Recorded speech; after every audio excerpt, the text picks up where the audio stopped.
Welcome to Korean True Crime with me, your host, Mimi Mizuko. In today's episode, we visit 1980s Gwangju, South Korea. Students had gathered to protest the declaration of martial law. They didn't firmly grasp what martial law truly would entail, but they knew they had to fight for their right to an education and freedom. They never could have foreseen the brutality that would ensue just hours later. Thank you to Vix Mack, Lola, Jay Colomo, Ben Jones, Ashley Rigby, William White, Suvibi Van Bremen, Blanca Blanca, Jiwon Edwards, Selkie, Nico, Elijah Hancock, Anomanom, Dr. Bob, Maya96, Lumos, Emma Brown, and Audrey for their support on Patreon. Thank you for voting on today's episode topic. If you'd like to join my patrons, you'll receive ad-free early access episodes, weekly Korean true crime vocabulary hinting at the content of the next case, exclusive access to vote on future episode topics, and the occasional bonus content. There are no tiers, so all patrons gain access to everything. If you'd like to support me with your love, find me on most social media sites at Korean True Crime. Sources are available for free on Patreon.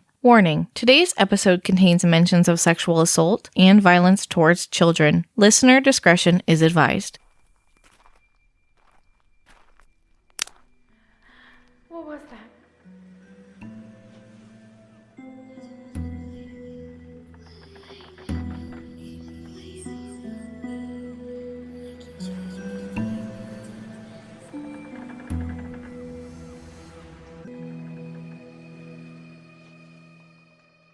Today's episode goes into depth quite a bit about the political situation that led up to the Gwangju Uprising in 1980. I hope I can paint a picture for you to understand the situation in which this event occurred in. So let's rewind to the preceding year, 1979. During this time, Korea was under the rule of President Park Chung-hee, who had held dictatorial control for 18 years. He had been in office as the president for 16 of those years. Park's rise to power began with his military background during the Korean War, which he leveraged to orchestrate a military coup in 1961, toppling the short-lived Second Republic of Korea. If you're not very well versed in Korean history, the term Second Republic of Korea might be unfamiliar. After the division of Korea, the country witnessed 6 significant shifts in its governmental structure. As of now, South Korea operates under its Sixth Republic, a setup that was established in 1987. Our focus, however, will be on the Fourth Republic, which was characterized by the conclusion of Park Chung-hee's authoritarian regime. After President Park Chung-hee's successful military coup, which led to his leadership of a military junta for a span of 2 years, 1961 and 1962, he eventually transitioned to a presidential role through an election in 1963. His presidency marked the era of the Third Republic. While some perceived his rule to be an improvement over his predecessor, it remained authoritarian in nature. One of his most notable actions was his establishment of the Korean Central Intelligence Agency, or the Korean CIA, an organization that served as a feared tool for his domestic political suppression. His motives were ostensibly driven by an anti-communist stance. With the creation of the KCIA, the agency was able to arrest, torture, or wiretap anyone they deemed suitable targets without the need for court authorization. While some citizens within the nation applauded his leadership for propelling the creation of one of the globe's most rapidly expanding economies in history, this support shifted dramatically with the arrival of the 1971 election. President Park Chung-hee found himself on the brink of losing to his rival, despite channeling a significant 10% of the country's national budget into his own campaign efforts. In the wake of this near defeat, everything changed. He swiftly took a stance against his own country and imposed martial law and enacted the Yushin Constitution. The Yushin Constitution bestowed upon him sweeping authority over the entire nation. This new constitution did away with direct voting in favor of delegates that he chose, removed presidential term restrictions, invested him with the power to both suspend the constitution and issue emergency decrees. Citizens immediately resisted this constitution, prompting him to counter with the issuance of emergency decrees. Those found displaying any form of opposition were arrested, often facing sentences of up to 15 years in prison. Throughout his long rule as a dictator, numerous protests and opposition efforts from citizens emerged, yet they were unable to achieve success in ending his rule until October 26, 1979. On that day, Park Chung-hee participated in a ceremonial ribbon-cutting event for a dam in Sapgyo with plans to visit a television broadcasting station in Dongjin. Accompanying President Park was Kim Jae-gyu, the director of KCIA, and Cha Ji-chul, his chief bodyguard.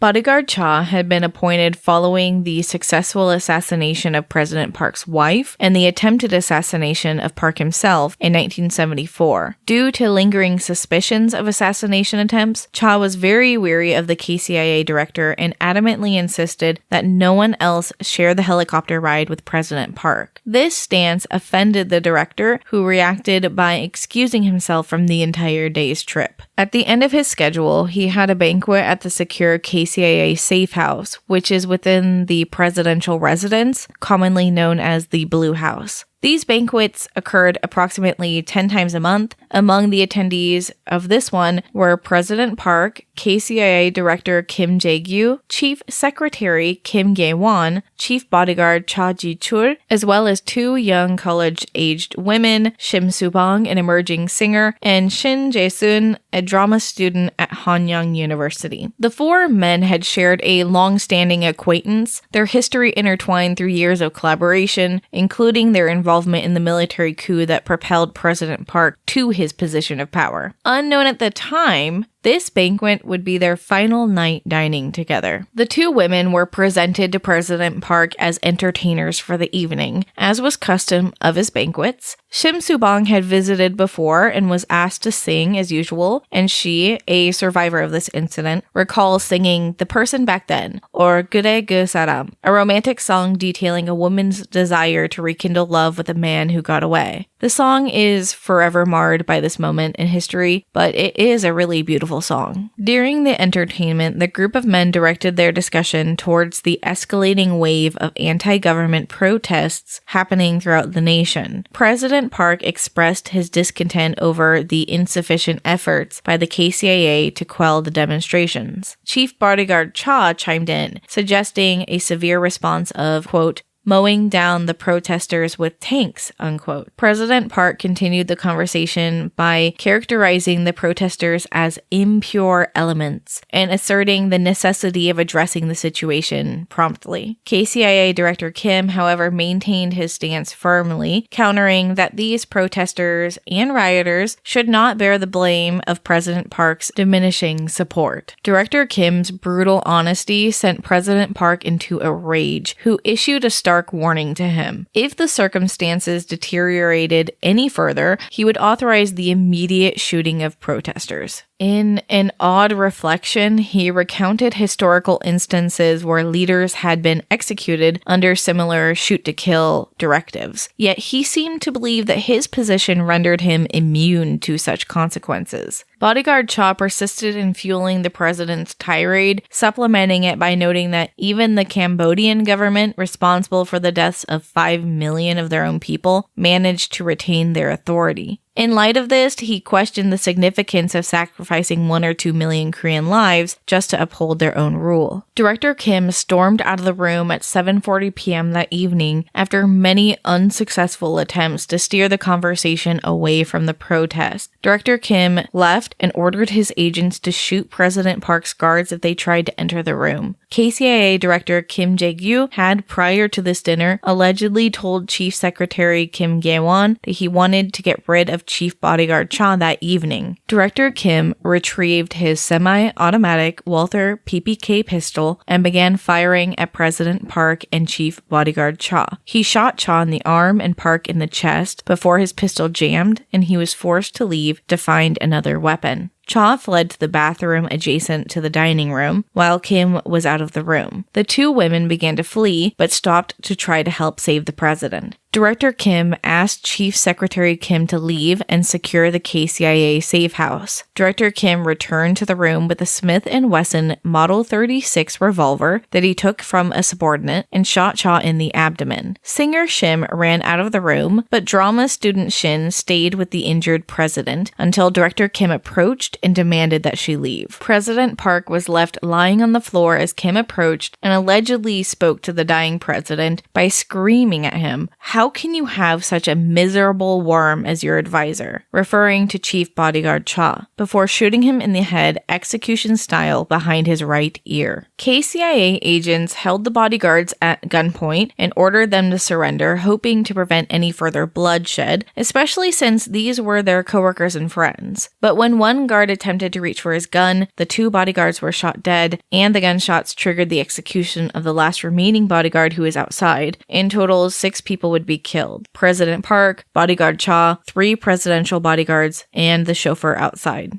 Director Kim was arrested 4 hours later after he hailed a taxi outside of the Blue House. Korea remembers this incident with very mixed emotions, as President Park was the leader who brought Korea's economy into what is known as an economic miracle, as Korea rose from one of the poorest nations to one of the fastest growing economies in the world. But the scars of President Park's treatment of his own citizens as expendable and controllable can never be forgotten. The assassination was determined to be an impulsive act of passion rather than a premeditated coup. Chief Security Kim was hanged for his role in the assassination, and all of the other participants were executed as well, either by hanging or firing squad. Despite suspicions, the government failed to substantiate a conspiracy involving the KCIA in the president's assassination. Amidst the chaotic aftermath of President Park's demise, a military officer named Chun Do-won came forward to seize control. With a prominent position in the Korean military, Chun capitalized on the ensuing power vacuum, leveraging the internal conflicts within both the government and the military. Employing a well-calculated political maneuver, he orchestrated a coup that paved the way for his ascent to the presidential role. On December 12, 1979, merely 2 months after President Park's assassination, Chun Do-won and Roh Tae-woo, who would later assume the presidency in 1988, orchestrated the apprehension of the Army Chief of Staff under allegations of collaborating with KCIA Director Kim to assassinate President Park. As the commander of defense security, Chun Do-won played a pivotal role in the investigation surrounding the president's assassination.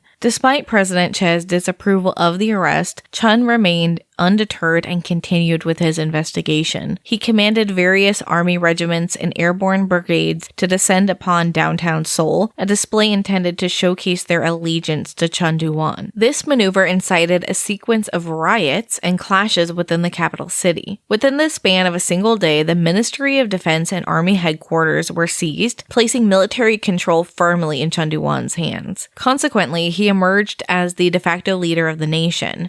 Over the next few months, he ascended to the rank of lieutenant general and ultimately ascended to the role of KCIA director in April 1980. Chun Do-won's ascendance to power was a meticulously calculated strategy that hinged on his manipulation and ambition. Exploiting the political instability prevalent within the nation, Chun strategically forged alliances, consolidated his influence within the military, and opportunistically leveraged President Park's assassination to his personal advantage. Chun Do-won's maneuvers were met with very mixed reactions. While some were hopeful and protested for him as a potential stabilizing force for the country to get back on track economically, others saw just another authoritarian ruler. Tensions rose in the nation as people demanded democratic reform. In the city of Gwangju, which is situated in the southwestern reaches of the nation, a singular event started a sweeping surge of defiance. Gwangju found itself in the middle of protests started by widespread dissatisfaction with the government's control. Having endured years of political suppression under Park's regime, the nation's economic advancement came at the expense of their personal and political liberties. As General Chun Do-won solidified his authority following President Park's assassination, citizens became increasingly apprehensive about his motives and his actions, fearing the emergence of yet another autocratic ruler. The nationwide protests were a collective outcry for the return of their liberties and agency over the country after the last agonizing century. Throughout the prior century, Korea had weathered Japanese colonization spanning from 1910 to 1945, the division of North and South Korea in 1948, and the harrowing Korean War that raged from 1950 to 1953. The sustained state of instability inflicted generations with lasting trauma and completely destroyed the housing and industrial infrastructure of the nation. Despite this, the following rulers, Lee Seung-man, Park Chung-hee, and the rise of Chun Doo-hwan, presided over authoritarian regimes, compounding citizens' fatigue and apprehension. The people grew fearful of enduring repression and manipulation for the next decade. People all across Korea vehemently opposed Chun Doo-hwan's takeover of military control. In the immediate aftermath of President Park's assassination, before Chun Doo-hwan rose to power, citizens held great optimism that this would spell the end of authoritarian regimes, finally ushering in an era of functional democracy. However, those hopes were shattered on May 17, 1980, when Chun Doo-hwan quashed their expectations by extending a previously limited version of martial law. If you're unfamiliar with the term martial law is temporary rule by military power. Typically, martial law occurs in states of emergencies. It also temporarily suspends legal protections of civilians. This expanded martial law proclamation rendered political engagement illegal, resulted in the closure of all education facilities, including universities, and silenced the National Assembly. Students were among some of the more outspoken people who protested this martial law because they desperately worried about their futures. As the morning of May 18th unfolded, students congregated at the entrance of Cheonan National University, protesting the institution's closure because of the martial law. By 9:30 a.m., a gathering of over 200 students and civilians had formed, uniting in front of the school to voice their dissent. However, many students were unclear about the practical implications of martial law. At this time, approximately 8 soldiers positioned themselves against the students, ready to suppress the protest. At around 10 a.m., the crowd grew to include about 30 soldiers and over 600 students and civilian protesters. The soldiers were armed with rifles, crowd control grenades. Their firearms were also fitted with bayonets. With the acknowledgement of the United States military, which retained operational control over both U.S. and Korean forces since the Korean War, Chun Doo-hwan dispatched elite paratroopers from the special forces to Gwangju to end the protest. The arrival of these elite troops marked the onset of a brutal and infamous phase in the suppression of the Gwangju Uprising. The terrifying presence of heavily armed elite soldiers did not, however, end the protest. Instead, it kindled the flames and rallied even more citizens to join their cause. The chant of "End Martial Law" was heard throughout the streets. At 11 a.m., soldiers entered a study room adjacent to Cheonan National University, a place where high school students could prepare for college entrance exams. The soldiers proceeded to forcefully remove students from the room, subjecting them to brutal beatings with police clubs. This violence seemed inexplicable. The students were independently studying, a necessity after the president's decree shut down their schools. The soldiers expanded their attacks to include anyone who appeared to be a student or associate with the protest. The soldiers' violence began to escalate, prompting the protesters to change locations. They moved to the provincial office situated in a well-known downtown area called Kumnam-no. As the citizens attempted to fend off the soldiers, the dynamic of the situation changed significantly. At around 3:30 p.m., a reporter witnessed seeing a soldier throw a bayonet at a demonstrator attempting to flee. Thankfully, they were not hit. Survivors fled from the soldiers throwing tear gas grenades into the crowds. By 4 p.m., a notable transformation had occurred in the soldiers' behavior. They were thirsty for blood. A mass of 2,000 citizens had assembled to protest, facing off against over 680 soldiers. Although Exact participant numbers vary. Estimates suggest that the demonstration, along with those observing, numbered anywhere between 600 and 2,000 individuals at this time. By 4:30 p.m., South Korean soldiers indiscriminately clubbed and beat demonstrators and bystanders alike. They used their bayonets to attack and torture demonstrators. Soldiers also extended this by raiding buildings completely unrelated to the protests, including hotels, hair salons, cafes, and stores. These led to the forceful extraction of individuals from these establishments, subjecting pretty much anyone to beatings on the streets. The first recorded casualty that day was a 29-year-old deaf man named Kim Kyung-chol, who tragically lost his life despite merely being a bystander. He was pulled out of a coffee shop, bound with rope, subjected to severe head injuries, and tossed into an army truck where he would pass away. A woman who accompanied him pleaded and screamed for his life, vouching that he was not part of the protests and he was not a student. However, she too was beaten to the ground. The violent crackdown on the protests prompted a rapid surge in participation, escalating to 10,000 individuals within the next 2 days. The soldiers' actions weren't confined to the protest sites alone. They forcibly entered people's homes as well. Among the survivors willing to testify, 17 women came forward following the Gwangju Uprising, disclosing that they had been sexually assaulted at gunpoint during the soldiers' rampage. It's crucial to acknowledge that these accounts represent only those who were willing to come forward, leaving the true extent of these incidents potentially underestimated. A survivor remembers hearing an old man cry out, "How is this happening? I saw brutal Japanese cops during the colonial period. I saw communists during the Korean War, and I've never seen cruelty like this." Another survivor remembers fighting in the Vietnam War and had never seen such brutality as this. He witnessed children being beat to death in the streets. As dawn came on May 19th, an eerie calm settled over the city. The streets and roads bore witness to the aftermath of violence marked by blood. Within the military's internal language, this event was termed a, quote, fascinating vacation.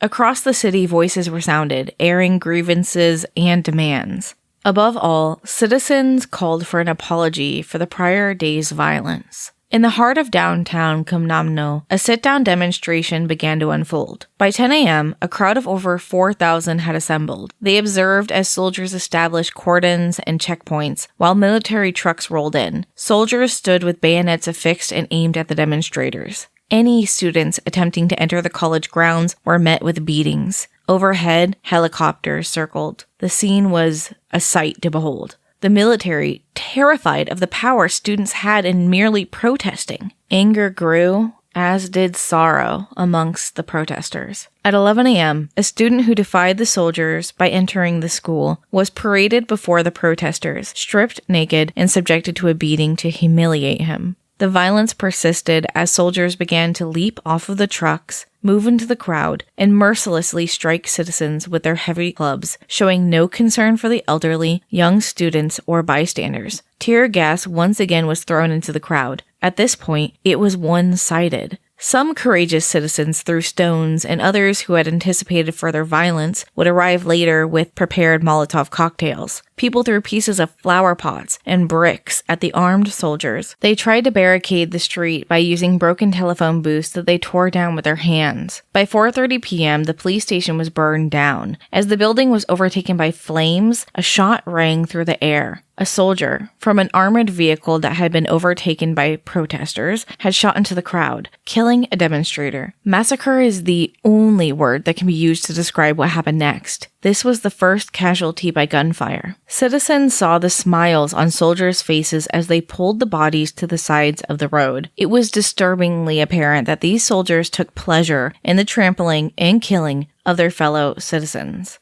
Initially, it appeared that men bore the brunt of the brutal attacks with clubs, but as the events unfolded, it became evident that women and young girls had become prime targets. Army men chased women down, stripped them of their clothing by using their bayonets, cutting their shirts and skirts using the knives. These soldiers specifically aimed at their genitals, breasts, and abdomens, inflicting blows with their clubs and subjecting them to stomps from booted feet. A survivor bore witness to a woman being stripped and her head repeatedly slammed against a wall until she was seemingly lifeless. After that, her body was carelessly tossed into a soldier's truck. The memory of the soldiers wiping blood off their hands and callously joking about the inhumane actions forever etched itself into this witness's memory. The motive behind why these women were singled out for such torment remains incomprehensible. They were merely protesting for the reopening of their school, seeking to continue their education. The sheer brutality of these events serves to brand this uprising as one of the most egregious in history. Survivors of this horrific incident would come to refer to it as human hunting. During the uprising, soldiers weren't acting as soldiers. Instead, they had transformed into bloodthirsty hunters. Certainly, some soldiers eventually stepped forward, compelled by immense shame for their participation, to shed light on some of the events and provide an accurate portrayal of what happened. These accounts aim to reveal a more comprehensive understanding of the uprising. The soldiers were under orders to break the spirits of protesters through any available means, regardless of the method's cruelty.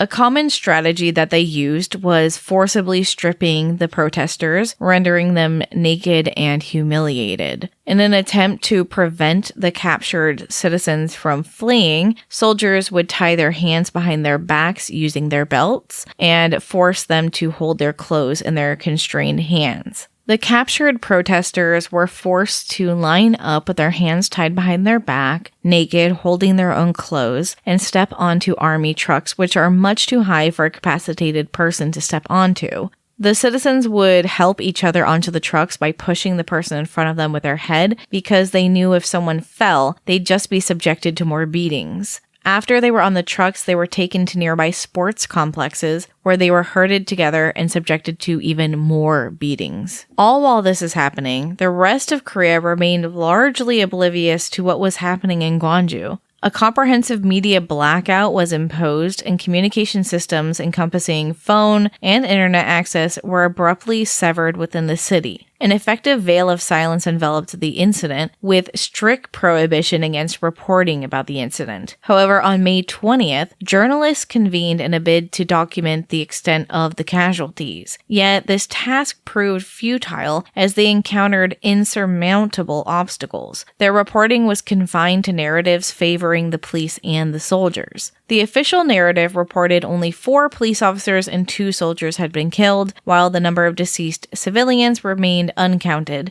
By 7 p.m. on May 20th, citizens came together using buses, trucks, and even taken military vehicles to erect roadblocks. The next day, on May 21st, citizens' frustration turned towards the press, leading to the hurling of bricks and stones towards journalists, a display of their dissatisfaction with the media's biased portrayals. They recognized that the press was more likely to spotlight their perceived wrongdoings while favoring President Chun Doo-won. Meanwhile, soldiers were positioned on rooftops, their guns trained on any sign of movement. The narrative of these events was meticulously documented and safeguarded by both journalists and brave citizens who jeopardized their safety to bear witness to the daily occurrences in the provincial hall area. These invaluable accounts would have remained undisclosed under the constraints of the martial law regulations. During this time, Prime Minister Park reported that a few impure elements in society attacked public property and set fire to it, stole weapons, and fired guns at the army. However, the military was not permitted to fire back. Such were the government orders. The problem mainly lay with those minority impure elements and rioters with weapons in their hands. You can see how the media distorted the situation heavily, completely falsifying what was occurring. This fabricated narrative was the sole information accessible to people residing in other regions of the country. Remarkably, the media portrayed this as an enraged, irrational mob wreaking havoc in Gwangju. The next phase of the uprising was distinguished by a surge in mass participation during the days following May 18th. Over the course of the uprising, the number of individuals taking part in the demonstrations surged to an estimate of 100,000 people, according to historians. The significance of this participation cannot be overstated, as it served as the pivotal factor in preventing the military's ending of the demonstration. What made the uprising particularly noteworthy was its inclusive nature. It transcended social groups. It managed to unify a remarkably diverse array of people against their own government. These distinct groups were exposed to different media, propaganda, and they all entered the protests with unique perspectives of life. Many of those who ultimately joined the demonstrations might not have initially intended to participate. However, a shared anger towards the government's brutal treatment of protesting students acted as a unifying force. It's essential to highlight that the participants in the Gwangju Uprising deliberately refrained from destroying, damaging, or targeting private property. Their focus remained solely on government-owned assets and vehicles, and they even endeavored to safeguard local shops from harm. This isn't intended to pass judgment on the occurrence of property damage during uprisings, but rather to emphasize the rarity of a large assembly of angry people who don't resort to looting or exploiting chaos. Keep in mind that the soldiers targeted anyone in proximity, which minimized, if not got rid of, any opportunities for looting, and the soldiers themselves were looting local shops. On May 22nd, the army had blocked all routes out of the city as they retreated to the outskirts. On May 23rd, a bus full of citizens tried to escape by driving through a checkpoint, but were stopped by soldiers' fire. 15 of the 18 passengers were murdered. 2 of these passengers were executed after the bus crashed. The next day, May 24th, Jun Jae-soo, an 11-year-old boy, was playing with his friends near his elementary school. When soldiers began firing at them and other citizens in the area, the boys scattered. Jun's rubber school shoe fell off and he ran back to retrieve it when bullets from an M16 pierced his chest twice and his left thigh. He died.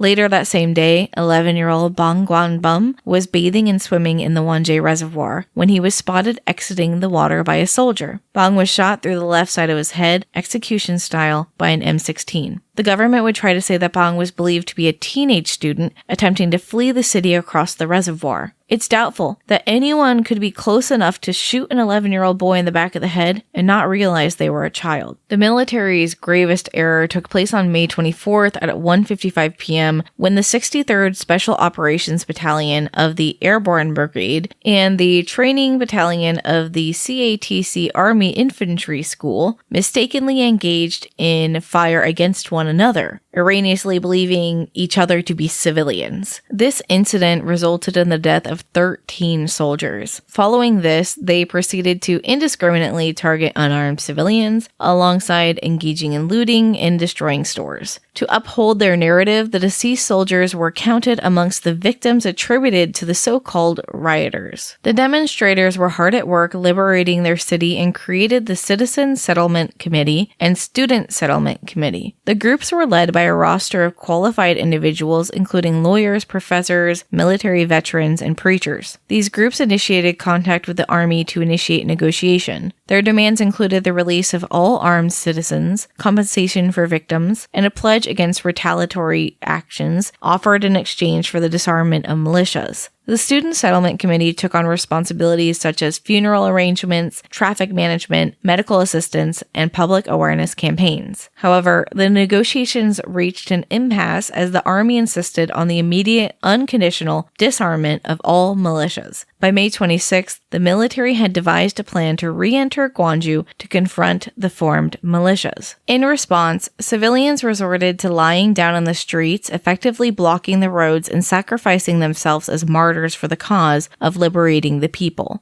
Unfortunately, many of these brave individuals faced beatings, fatalities, or arrest. The next day, May 27th, Operation Sangmu Cheongjang, also known as Operation Martialism and Loyalty, was enacted. This operation mobilized soldiers equipped with M16 rifles and stun grenades. These troops employed camouflage, positioning themselves on rooftops and within buildings. Within a span of 2 hours, the soldiers managed to stop the civil protesters and effectively end the uprising. Unfortunately, the Gwangju Uprising concluded on a very bleak note. In the aftermath of the uprising, the government apprehended around 1,400 people, imposing death sentences on 7 of the leaders of the demonstrations and life sentences on 12 others. Overall, an estimated 200,000 people participated in the protests. They faced off against approximately 3,000 soldiers and 18,000 police officers. There is no official death toll for the Gwangju Uprising because as the massacre went on, bodies were buried in unmarked graves, bodies were carted off to old cemeteries outside of the city, and they even transported bodies with garbage trucks just to add to the disrespect. Some records show that 165 people were murdered during the massacre, more than 60% of whom were under the age of 30 and 20% of whom were between 18 and 10. The government's death toll, including soldiers, sits at 193. But anyone who attempted to dispute these figures were also liable to be arrested for spreading false information. So when the Gwangju Uprising was reevaluated more than 2 decades later, the death toll can now only be estimated to be closer to 1,000 to 2,000 people, with 1,800 to 3,500 wounded civilians. 76 reported victims' bodies are still missing. In May of 2020, 40 years after the uprising, the Truth Commission was founded to investigate the crackdown and use of military force in history. It has led to the discovery of many of the newer footage and information that has come to light about the massacre. Finally, as of July 2021, at the request of the South Korean government, U.S. Department of State declassified documents revealing that a U.S. ambassador was informed of the plans of the army to use violence against the protesters prior to it taking place. These documents revealed that the U.S. ambassador expressed concerns over growing anti-American sentiments in South Korea, and the Gwangju area specifically. Prior to this document's declassification, the U.S. denied foreknowledge of the government's actions. President Chun Doo-won faced several more small-scale democratic movements during his presidency, but would continue his autocratic rule until 1997. The events of 1980 ignited a flame that would ultimately contribute to a broader pro-democracy movement, reshaping the course of South Korean history. It's crucial to take a moment and reflect on the profound impact of the Gwangju Uprising.